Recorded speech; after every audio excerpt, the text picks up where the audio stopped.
New Zealand Tall Blacks kabado kontra Gilas Pilipinas para po sa November window ng FIBA Asia Cup Qualifiers. Kumusta po mga solid? Tila pinaghahandaan ng gusto ngayon ng New Zealand Tall Blacks ang ating Gilas Pilipinas. Partikular dito yung mga big man natin.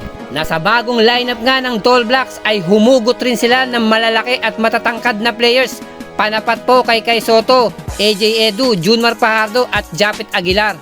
At sa lineup nga ngayon ng Gilas Pilipinas, kompletos recados na po. AJ Edu, Scotty Thompson maglalaro na po. Na mukhang takedown notes ng Tall Blacks. Yung dominating performance ng Gilas Pilipinas kontra po sa former number 6 sa FIBA World Ranking na Latvia. Na kung ikukumpara natin sa tinalo ng New Zealand na Croatia, ay mas mababa po ang ranking ng bansang to kontra New Zealand.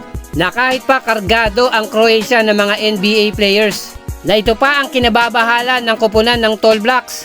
Aside sa tinalo natin ang koponan ng Latvia, nakamuntikan na rin po ang bansang Georgia na nahirapan din ang koponan ng Brazil sa ating Gilas Pilipinas. Ay yung hindi pagiging available o hindi po naglaro yung ating idol kay Soto at si AJ Edu. Wala rin doon si Scotty Thompson na mayroon nga pong iniindang mga injuries yung mga players na yan. Although nakapaglaro si kay Soto kontra Latvia, pero hindi pa rin nila sinasantabi yung ating naturalized import Justin Brownlee na masasabi nga natin pong malakas talaga ang import na to.